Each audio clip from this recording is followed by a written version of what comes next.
Hey everyone, Dr. Lee Bryce here with an online intro to sociology video for you to help us get started. All right, welcome to Sinclair Community College.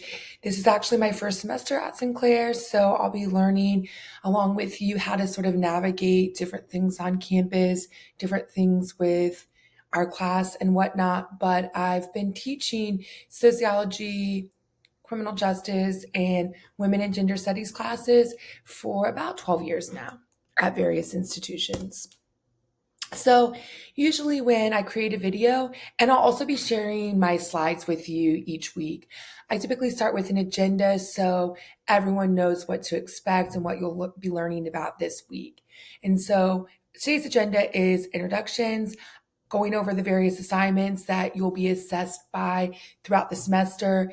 And then I actually am going to start jumping into content. So, lecturing on sort of the foundational concepts that are really important to the field of sociology.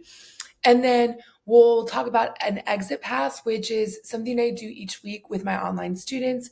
And then I always like to end with reminders so you know what you should be doing for homework, assignments, reading, and all that good stuff. So that's a picture of me. And I'll start by saying I'm from Ohio originally. So I'm from the east side of Columbus, and I actually went to Columbus State Community College when I first started going to school. College. So, a lot of you who maybe are starting at Sinclair for the first time, your experiences really resonate with me just because I started my higher education journey at a community college in Ohio. And this is actually my first year back living in Ohio for the first time since 2012. So I'm really excited to be back. I've been homesick the entire time I've been away, and I just really miss Ohio, fall in Ohio, my family, all that good stuff. So, like I said, I went to Columbus State and then I eventually transferred to Ohio State where I completed my bachelor's degree in sociology. I then did my master's at West Virginia University in sociology with a certificate in women's and gender studies. And then I completed my PhD in 2020 in Honolulu at the University of Hawaii, Manoa. And so I spent a good amount of time there, about 7 years almost. And then I ended up at South Carolina initially after I graduated, and that's where I sort of started my career.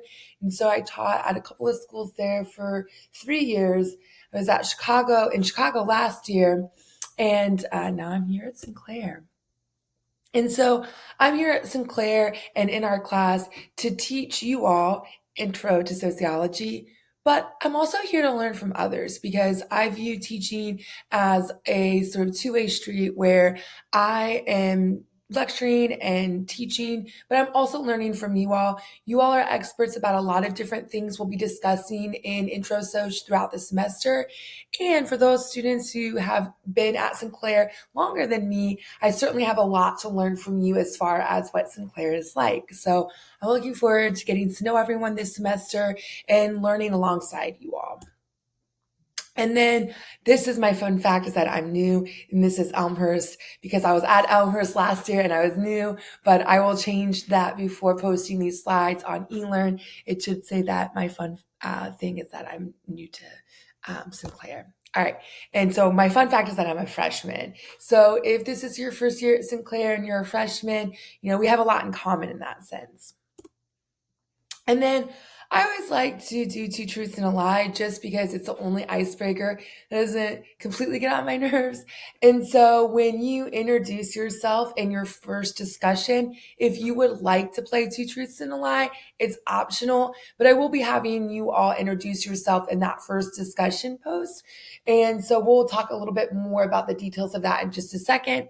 But my two truths and a lie is I love green olives. I'm an avid hula hooper, and I also went to community college in Ohio as an undergrad, which you already know that's one of my truths. So the lie is that I do not love green olives. It comes from a truth because my great grandmother loved olives, specifically green olives, so much that one year for her birthday, she asked for a giant jar of green olives just like this for her birthday instead of cake. So that's another fun fact. And then I do love to hula hoop. I used to make hula hoops when I was in college. And so it's just a way for me to de-stress and sort of, get some exercise in and that sort of thing. So if you ever see me on campus in person, maybe I'll have a hula hoop out in one of the grassy areas if it's nice out. Anyway, so I never asked my students to do anything I wouldn't do. That's why I started by introducing myself so you get a sense of how that should look.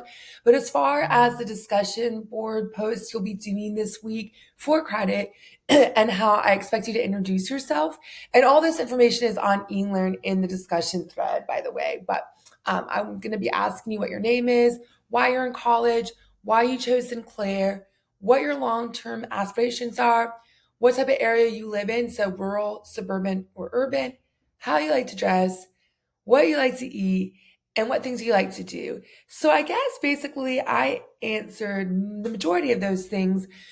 My long-term aspiration is to stay at Sinclair, maybe be in administration eventually. We'll see where my future takes me. I live in an urban area. I actually commute from the Cincinnati area. I live on the Kentucky side, which is really nice. But yeah, I'm able to walk to, the Bengals Stadium, the Red Stadium, all that good stuff. So I live in a pretty urban area, which is very walkable.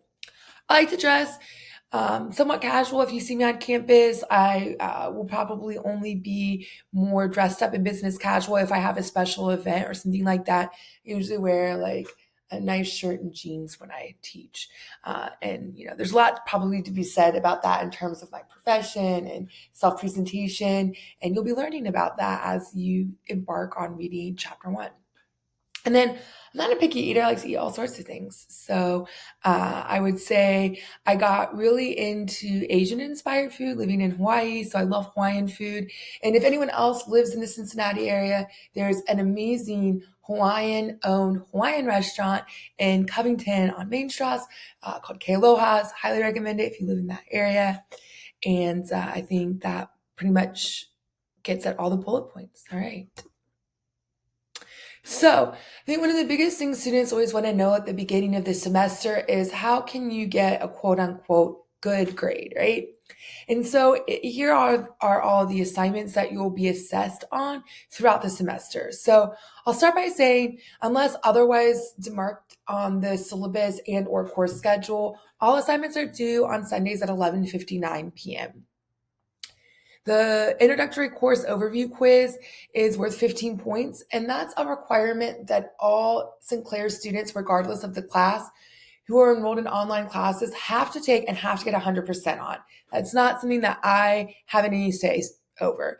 And so just make sure that you complete that. You can take it as many times as you need to because you do have to get 100%. And you actually can't access course content on eLearn until you have gotten 100% on that quiz.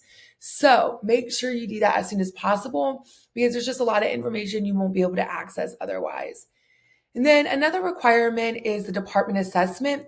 This allows us to see our intro SOC students in every section, regardless of the professor, learning what they're supposed to.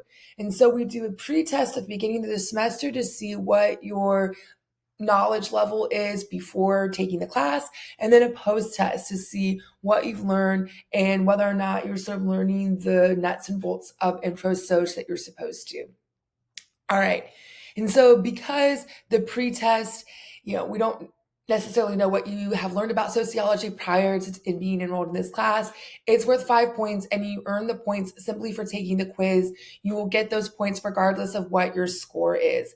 However, because the expectation is that you're keeping up with the readings and course content throughout the semester, the goal is that you will do well on the post test and you'll actually know the answers. And so the post test at the end of the semester is worth 30 points and you'll be graded based off of how well you do. So if you get 25 out of the 30 questions correct, your score for the post test would be 25 out of 30, right?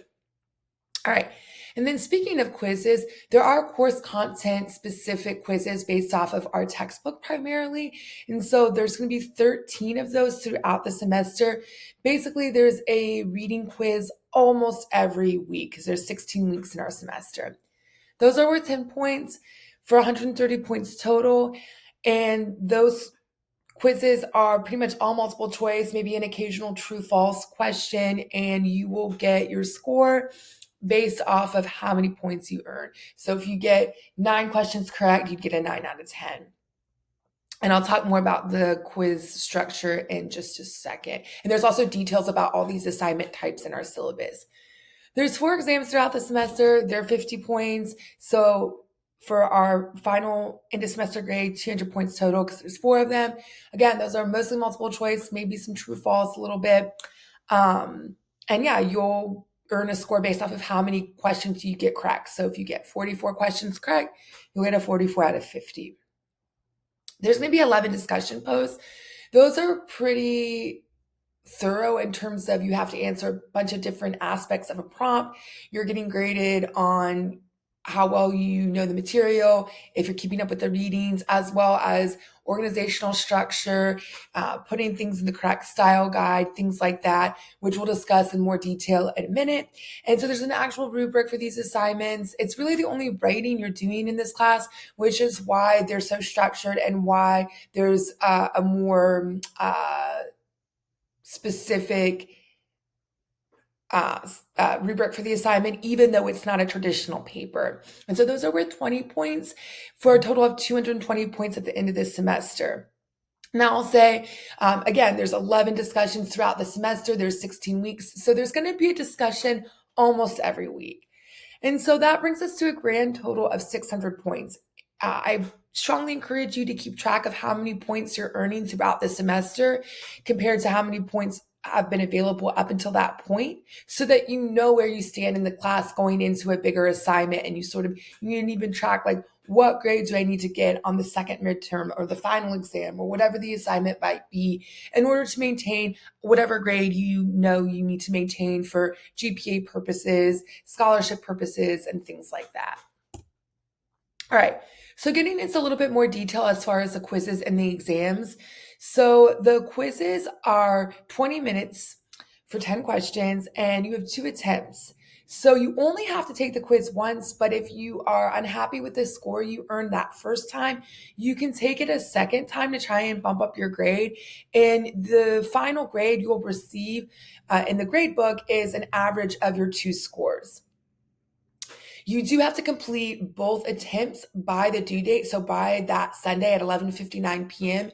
in order to be eligible to have that average. So if you were to take the quiz the first time on Saturday at noon and you didn't do so hot, but you forget to take it a second time by Sunday at 11:59 p.m., that first score that you earned on Saturday is what would stand. And then as far as exams, the exams are 50 multiple choice questions, and you have 60 minutes, and you only get 1 attempt. So make sure you remember those nuances for attempts and that you're prepared to take the exam the first time you go in and take it. I will say, if you ever have IT issues or a logistical fail or whatever the case might be, email me as soon as possible. I'm not as familiar with eLearn as other learning systems, but typically I can go in on the back end of things, see what happened and why you got kicked out. And if it's a legitimate reason, I can either reopen the exam for you, or I can give you an alternative exam. But just make sure you email me as soon as that happens and before the due date, because if you email me about issues like that after the due date, there's really not a lot of opportunity to make up that assignment. The other caveat I'll say about quizzes and exams is if you have ADA accommodations through the ADA office at Sinclair and you get extra time for quizzes and exams, obviously you'll get more than the 20 minutes for quizzes and the 60 minutes for exams. Just let me know. And then I'll go in on eLearn. I'll add whatever time configuration you have through the ADA office.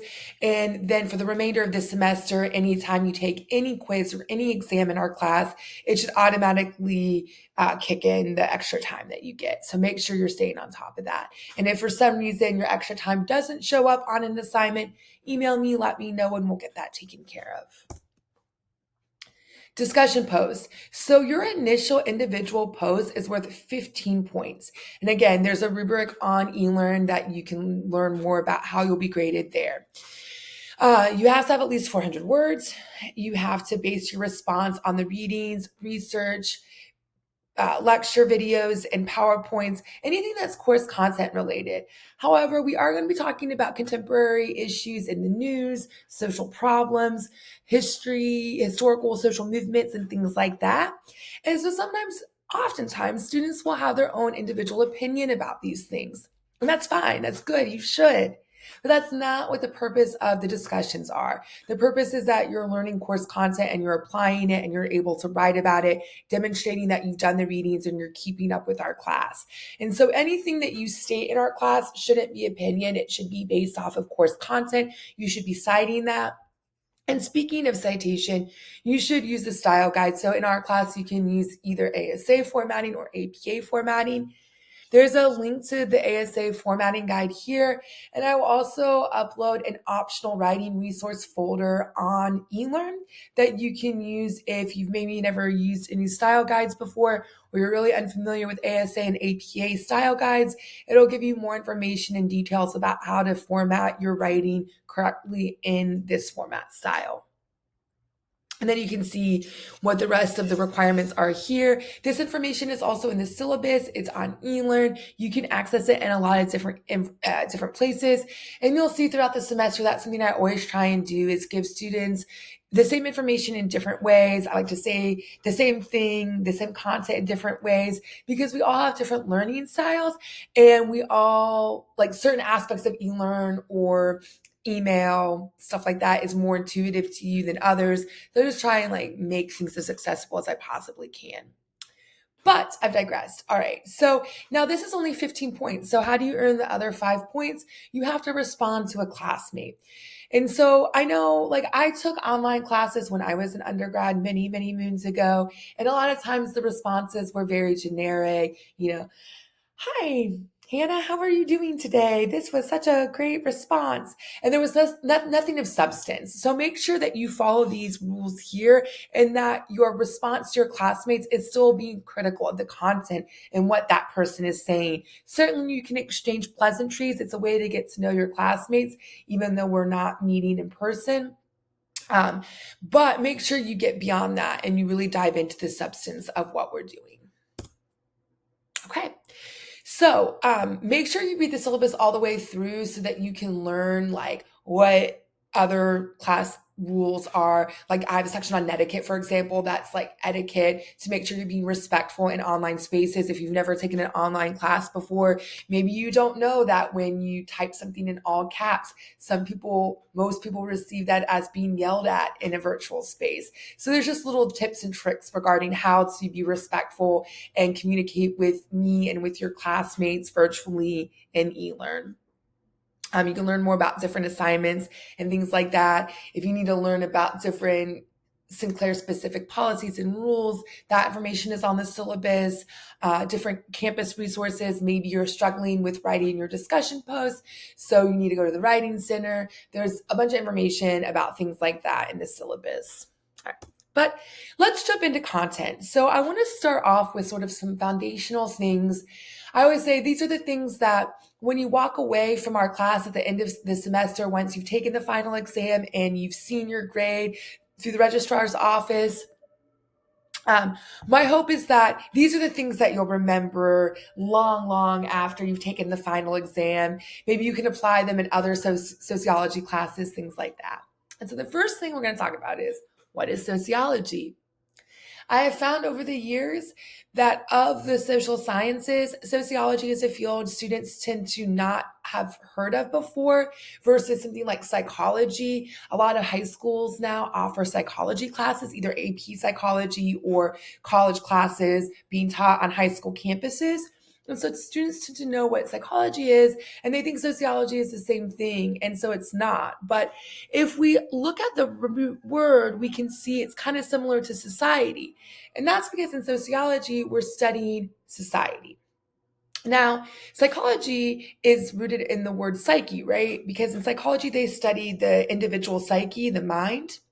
We study people as well, but we don't really focus so much on the individual experience. We focus more on how people operate within society. So we're looking at more of a big scale, macro scale side of things. So if you're ever trying to explain to someone, maybe your parent or a partner or your children, what is sociology? What's the sociology class you're taking? Is it the same as psychology? Now you know how to explain that sociology is the study of society and how people operate in society. Okay. And then some other foundational concepts. So these dudes here, I love this little cartoon, they're considered the quote unquote founding fathers of sociological theory. And some of them you maybe have even heard of before because oftentimes their work is used in other fields like econ, psychology, anthropology, things like that. But for our purposes, we're going to talk about Weber, Marx, and Durkheim. So Weber, this little guy here, he is most known for the theory of symbolic interactionism, really focusing heavily on bureaucracy and how bureaucracy makes industrialized societies efficient, but also dehumanizes the experiences of members within that society. And so a good example, sort of a classic example of this is the DMV. You go, it's a bureaucracy, it's a government agency. You go in there, you might have to spend all day, right? You might have to wait in a bunch of lines. You might get rerouted to a different person. You might find out that you didn't do your paperwork correctly or you don't have the right documentation. You got to go home, get the correct information, and come back, right? But it will be efficient and eventually you will accomplish getting your driver's license made or your tags re-upped, whatever it is you need to do. However, it's not like getting stuff done in, rural agrarian society, pre-industrialization, where, maybe you go into the post office was a big hub in pre-industrialized societies. And the person working there, basically everyone who's coming in and out, and you have a really human experience. Maybe they ask you how your kids are doing, how your family's doing, how your farm's doing, that sort of thing. When we start to industrialize and have these huge government bureaucracies, we don't really know the people working there and the experience becomes dehumanized. If your driver's license expired and you have a whole sob story and you're trying to seek help at the DMV, the person working there isn't going to know you. They're going to dehumanize the story you're telling because they have to deal with 100, 200 people every day who have similar experiences. And, they can't get to know everyone that comes to their desk, right?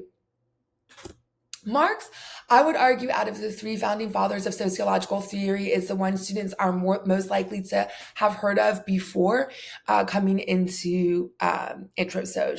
For example, when I was a high school student, I took AP Euro, and we learned a lot about Marx. And so he's most known, especially in sociological circles, for his concept of conflict theory. So thinking about critical aspects of our society, being critical of inequalities between workers and people who own the means of production, and then thinking about the exploitation of workers.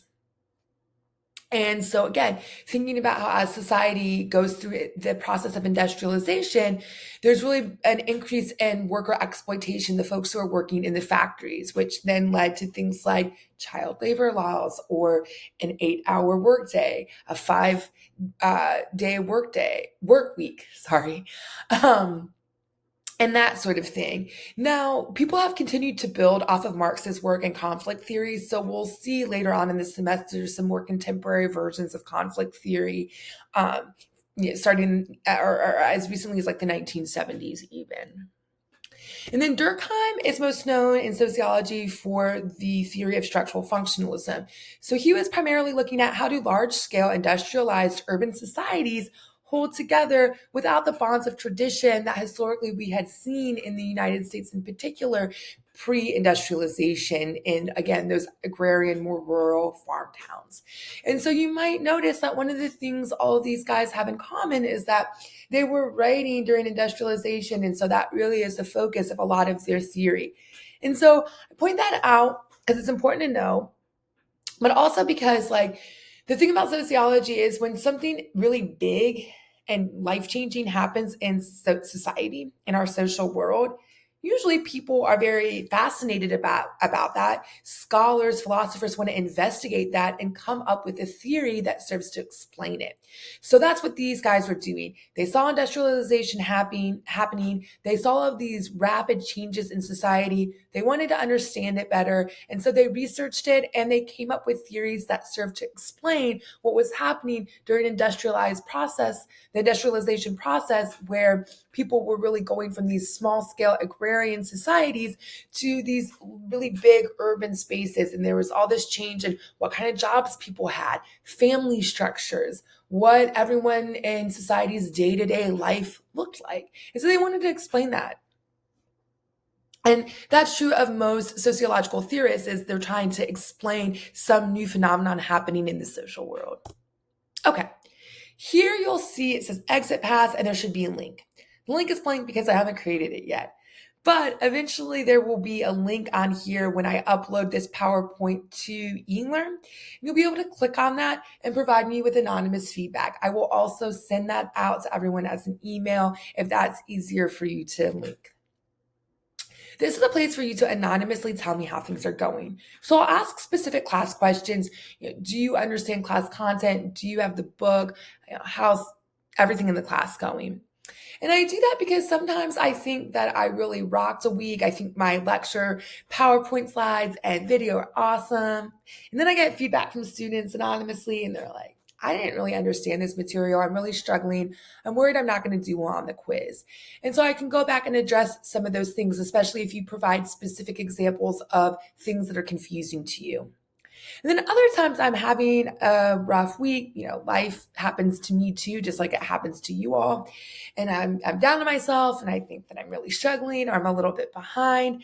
And then I get feedback from everyone saying that this was their favorite week and they'd like to learn more about whatever topic we were discussing that week.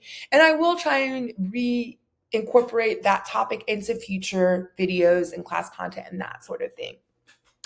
And so it's an important space for you to give me feedback without judgment, without me even necessarily knowing who is asking or who's confused, because that's not really important to me. I just need to know that someone is having an issue and I can address it. And then I also ask questions about how your life's going.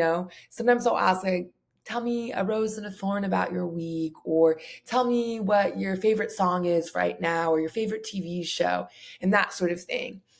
That's a way for me to do a temperature check and see, like, okay, if everyone in the class had, an exam in every single class they're taking at Sinclair, maybe y'all are stressed out a little bit and maybe I can do something to help relieve some of that stress. Maybe you're having an awesome week and, puts a smile on my face to learn that someone just went to their best friend's wedding in Cleveland, or, I've had students in the past tell me that they went on a first date before. Whatever the case might be, I like to hear that you all are thriving and doing well, because that always feels good to know that. And then, it's hard to get to know people in a virtual space, especially since we're not meeting on Zoom, and seeing each other. So just by learning like what you like and that sort of thing, it allows me to feel like I'm really getting to know you all beyond the basics of like the discussion post and that sort of thing. So Exit Pass will be linked every week, and I will look at that and I will address things as needed. And then reminders, read the syllabus, read it front to back. Return the class agreement. So at the very end, once you've read everything, you sign what's basically like a sort of a class contract stating that you understand everything in the syllabus and you agree to abide by everything. It's almost like a contract so that everyone in the class, you all and me, are operating under the same set of guidelines and expectations. You need to review the introduction and objective page. You need to read chapter 1 in the textbook. You need to read the How to Be Successful in This Course section on eLearn. You need to watch another video called The Value of Understanding Interconnectivity. You need to take the department pre-semester assessment that I talked about, that pre-quiz that everyone in any intro social class takes. It's worth 5 points. You got to watch the Writing Workshop Part 1 video. And you need to complete the discussion for the first week called Using Your Introductory Sociological Imagination and Social Forces. So this is where you'll be introducing yourself to me and your classmates, the bullet points I went over at the beginning of this. And then for more information, see our course schedule for due dates, assignments, stuff like that. The syllabus also has more details about assignment types, rules, policies, and that sort of thing. Other than that, that's all I have for you. Enjoy your week. And if you need anything, email me. Oh, one thing that I forgot that's really important. As of today, this is the Friday before classes start. My email for Sinclair does not work properly. The powers that be spelled my last name wrong. So I will be giving everyone my Gmail. It's very similar to what my Sinclair email will be, but it's at Gmail. And so if you need to contact me, I have access to my incorrectly spelled email, but it's possible when that fix goes into effect, which is supposed to happen at the beginning of next week, but it will probably be it'll be after Monday at 8 a.m. when classes have already started. I should be able to access things, but I might lose some data when the correction goes into effect. So that's why I'm giving out my Gmail account, just so that if you do need to email me about anything, you can have full access to me. All right. And that's it. All right. Bye, everyone.